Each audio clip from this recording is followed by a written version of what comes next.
조성이 된다기보다는 의도적으로 그 가까운 곳으로 이주를 하는 경우가 많죠. 가져도 한 달에 39,000원. 앞집 옆집 뒷집으로 얼마나 줬으니까 포기할까. 입주 심사 담당자가 신천지 신도는 아닌지 또는 자격 심사에 불법은 없었는지도 좀 살펴봐야 될.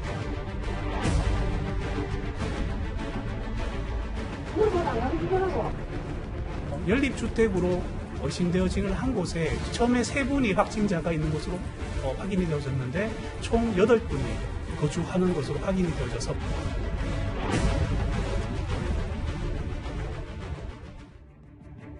이 코로나 사태에서 논란의 중심에 서 있는 한마음 아파트 짚어보겠습니다. 본격적인 얘기를 해보기 전에 제 옆에 오늘 대구 한마음 아파트에는 이렇게 육군 제2작전사령부까지 투입이 됐습니다. 이 얘기입니다. 방역 총력전. 이현정 의원님. 네. 글쎄요. 이제 방역 전문부대 군 병력까지 지금 대구 한마음 아파트에 투입이 된 겁니다. 네. 지금 이 작사 같은 경우는 이제 대구 시내 방역은 했었는데 저렇게 특정 아파트 이 방역에 나서는 거는 굉장히 이례적인 상황입니다. 그렇죠. 지금 보니까요. 이 작사 화생방대대하고 국군 화생방사 장병들 70여 명이 오늘 전부 다 장비를 들고 지금 아파트의 전체적인 지금 방역을 하는 것인데 예. 왜냐하면 이 아파트에 한 100여 명 정도 되는 이제 입주가 계신데 이 중에서 46명이 확진자가 나왔어요. 그렇죠. 이제 그러다 보니까 주민들의 지금 불안감이 굉장히 고조가 되고 있습니다. 특히 이제 이 중에 신천지 신도들이 한 90명 된다는 거 아니겠습니까? 그 주변 분들이 전혀 몰랐다는 거예요. 그래서 오늘 전체적으로 이 아파트 내부와 외부에 대해서 완전히 이제 작전 펼치듯이 해서 이 화생방 작전을 펼쳐서 지금 소독을 마무리한 상황입니다. 지금 화면에 보시는 70여 명 정도의 이제 군 병력이 대구 한마음 아파트에 투입이 돼서 저렇게 과산화수소 이온 발생기를 그러니까 화학생물학 작용제로 오염된 지역을 제독할 때 사용하는 저 과산화수소 이온 발생기로 방역 특화된 부대가 저렇게 투입이 전격적으로 됐습니다. 자, 그런데요.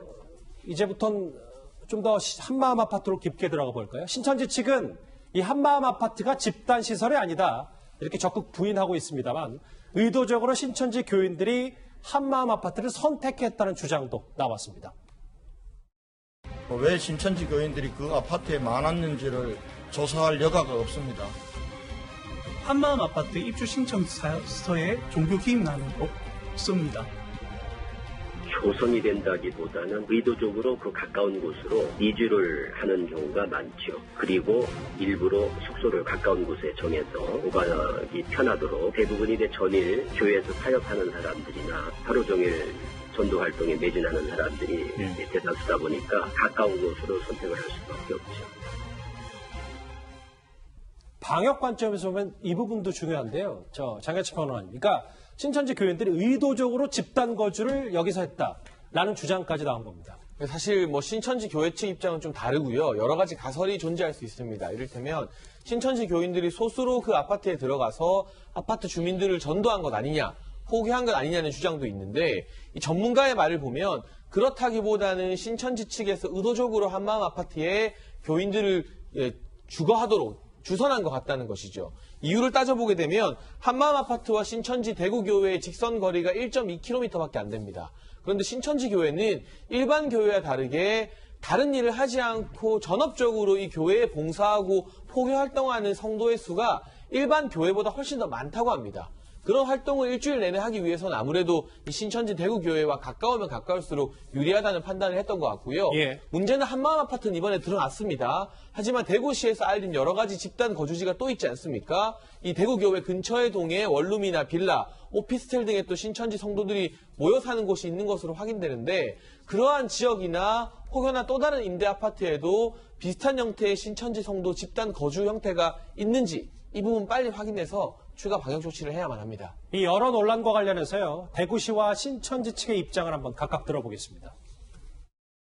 5층이지만 오래되었고 엘리베이터도 없고 큰 방은 3.3평, 작은 방은 2.2평입니다. 입주를 희망하는 사람들이 그다지 많지가 않습니다.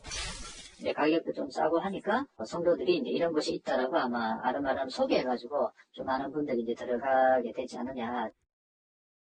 여러 논란이 있는 것 가운데는 이런 것 같아요. 지금 월세 5만 원에 보증금 20만 원.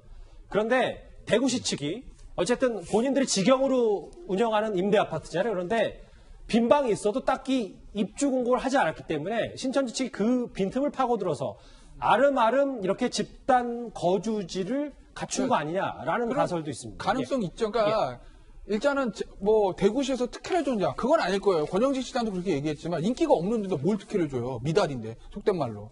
그러니까 그건 아닌 거고. 그런데 이제 지금 김종석 앵커 얘기한 그건 뭐냐면 여기 아무도 잘 모른다는 거 아니에요? 빈방 나와도 자 지금 뭐 10방이 비었으니까 신청하세요. 이런 거 안 하는데 그런데 알고도 신청하고 거기에 신천지 교인이 많다라는 거 저기가 이제 신천지 그 대구교회를 걸어 다닐 수 있는 공간이라고 해요. 그리고 신천지 신도들 중에서 좀 20, 30대가 굉장히 좀 많다고 하지 않습니까?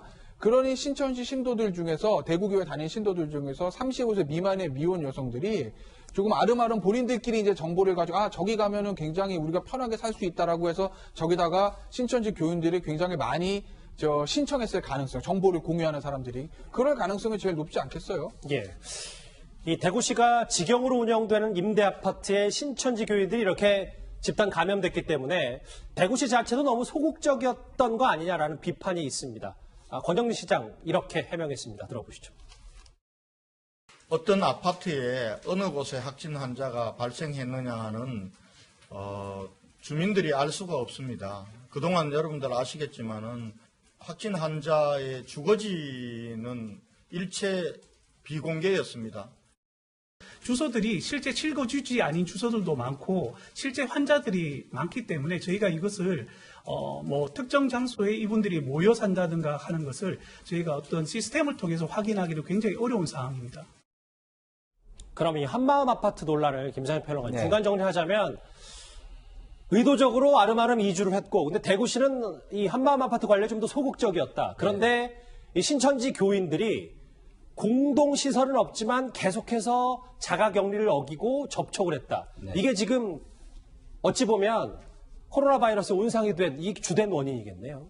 그렇죠. 지금 뭐 이제 그런 의혹들이 계속 나오고 있습니다. 그리고 대구시에서 아까도 얘기했지만 이게 국가의 국가 시설이잖아요. 그럼 국가 시설은 최대한 활용을 하게 돼 있어요. 법에도 그렇게 돼 있고. 그런데 그것을 적극적인 홍보를 하지 않았다는 것도 이상하고. 그러고 난 다음에 첫 확진자가 생기고 난 다음에 홈페이지나 문자로 그것들을 동선 안내 같은 거를 적극적으로 하지 않은 것도 이상하고. 그러다가 이게 어떤 격리 움직임이 나오고 난 다음에 또 이틀 후에 문자로 알렸다는 것도 이상하고 여러 가지 이상한 점이 너무 많습니다. 지금 현재 상황에서는. 그러니까 당연히 그 안에서는 신천지 교인들이 어떻게 했겠어요? 본인들이 가장 먼저 하고 싶은 거 해야 하는 것들을 소모임 형태로든 아니면 어떤 뭐 예배 형태로든 많이 했을 거라는 어떤 추측이 나올 수밖에 없는 상황이 아니겠습니까? 네. 자, 그러면 대구시의 남은 과제는 제2, 제3의 한마음 아파트를 찾아내는 걸 겁니다. 의심됐던 장소 10곳 가운데 연립주택 한 곳에서도 신천지 교인 8명이 코로나에 감염된 것으로 밝혀졌습니다. 장혜철 평론가님. 오늘 이제 대구시의 설명에 따르면 연립주택에서도 모여 살아서 8명의 확진 판정을 받았습니다. 그러니까 연립주택 한 곳이라고 치면 그곳에서 확진자 8명이 나왔다면 사실상 주택에 사는 사람 대다수가 신천지 성도고 확진자로 나왔다는 뜻이거든요. 이런 식의 이 공동 거주 형태가 얼마나 많은지를 밝혀내는 게 지금 대구시 방역의 좀 최전선인 것 같고요. 대구나 경북 지역 신천지 성도들에 대해서 또 조사가 끝나가고 있는 와중입니다만 다른 지역 같은 데도 이런 공동 거주 형태의 신천지 성도들이 모여 살면서 집단 감염이나 지역사회 감염의 경로가 되는 것은 아닌가에 대해서 파악을 해야 되는 것 같고 지금 대구시 조사 결과에 의하면 이 실제 거주지와 신천지 성도들의 등록된 거주지가 달라서 파악하는데 애를 먹은 부분이 있다고 합니다. 실제 거주지는 이런 연립주택이나 뭐 원룸 같은 거 빌라에 성도들이 모여 사는데 등록된 곳은 공공장소나 뭐 신천지 교육센터로 등록을 해놓는다는 것이죠. 그런 부분에 대해서도 성도들이 어디에 모여 사는지 가장 잘 아는 주체는 다름 아니라 성도들을 관리하는 신천지 교회일 겁니다. 또 일반 교회와 다르게 교인들에 대한 관리가 매우 타이트하다고 알려진 종교 분파 아니겠습니까? 네. 그런 만큼 여전히 신천지 총회나 각 지역 교회의 협조, 더 적극적인 협조가 현재로서는 계속해서 필요한 상황입니다. 그런데 저희 취재진이 대구에 내려가서 저희 채널의 취재진이 대구에 내려가 보니까 알아낸 곳만 해도 10곳이 훌쩍 넘었습니다. 화면 만나보죠.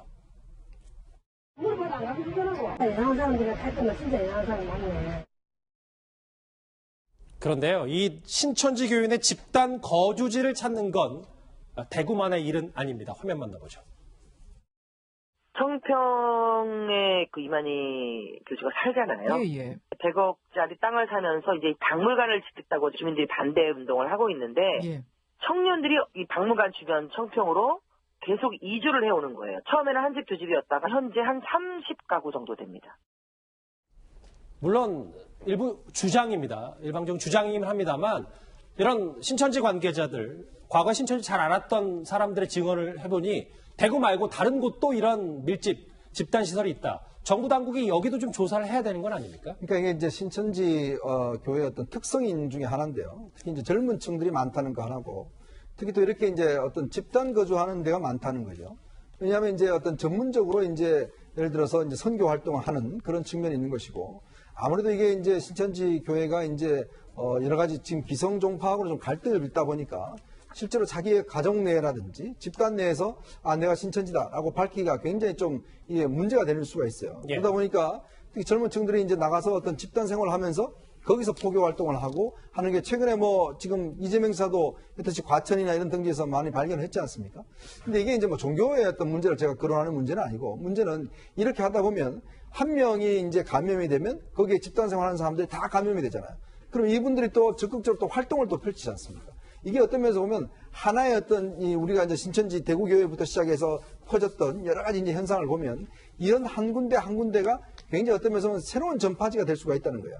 그런 면에서 본다면 단순히 신천지교회 한 명 한 명을 우리가 어떤 알아내는 게 더 중요하지만 예. 이들이 집단 거주하고 있는 곳을 파악을 해서 거기서 감염자가 없는 것인지 있다라면 거기에 이제 빨리 조치를 한다든지 이런 식의 이제 방역 조치가 뒤따라야 한다는 그런 지적이 일고 있습니다. 오늘 한마음 아파트에 방역 부대까지 투입이 됐고요. 제2, 제3의 한마음 아파트를 찾기 위해 정부 당국도 대구시도 나서고 있습니다.